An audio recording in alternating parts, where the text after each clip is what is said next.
নির্মাণের কয়েক মাসের মাথায় মুখ থুবড়ে পড়েছে কোটি টাকার সৌরচালিত পানির প্রকল্প। বন্ধ হয়ে পড়েছে পানি সরবরাহ কার্যক্রম।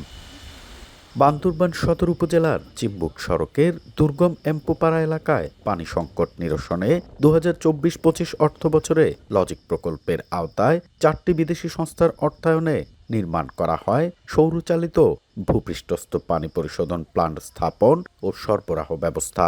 এর মাধ্যমে দুর্গম এলাকার ৭৬টি পরিবারের পানির চাহিদা পূরণ হতো। তবে কয়েক মাসের মধ্যে সামান্য বাতাসে সোলার প্যানেলের অবকাঠামো সম্পূর্ণ ভেঙে পড়ে।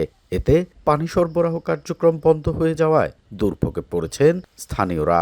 অভিযোগ রয়েছে, নির্মাণ কাজে নিম্নমানের সামগ্রীর ব্যবহার ও তদারকিতে গাফিলতি থাকায় সামান্য বাতাসে ভেঙে পড়েছে সোলার প্যানেল। বীজ দেওয়া হয় নাই, জাস্ট মাটির উপরে বসায় রাখছে ওই পিলারটা, পরে বাতাসে এসে ওটা ভেঙে যায়। স্ট্রং ভাবে করে নাই বলে আজকে এই অবস্থা হয়ে গেছে। এটা ভেঙে গেছে, এই জন্য এখন হোস্টেলের এবং গ্রামের বাসীদের খুব কষ্ট হচ্ছে। লাইনটা নষ্ট হওয়ার পরে যে এই গ্রামের যে মানুষরা সারা রাত ধরে লাইন ধরে পানি ওখান থেকে সংগ্রহ করতেছে। সামান্য একটা কুয়া আছে, ওই কুয়াতে একজনের পরে একজন ওই পানি সংগ্রহ করতেছে।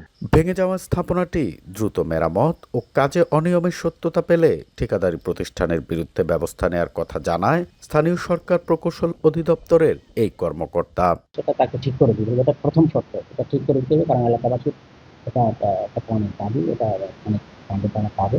উপজেলা পরিষদের তথ্য মতে 89,15,00,000 টাকা ব্যয়ে প্রকল্পটি বাস্তবায়ন করে ঠিকাদারি প্রতিষ্ঠান Ripon and brothers. N A Zakir, সময় সংবাদ, বান্দরবান।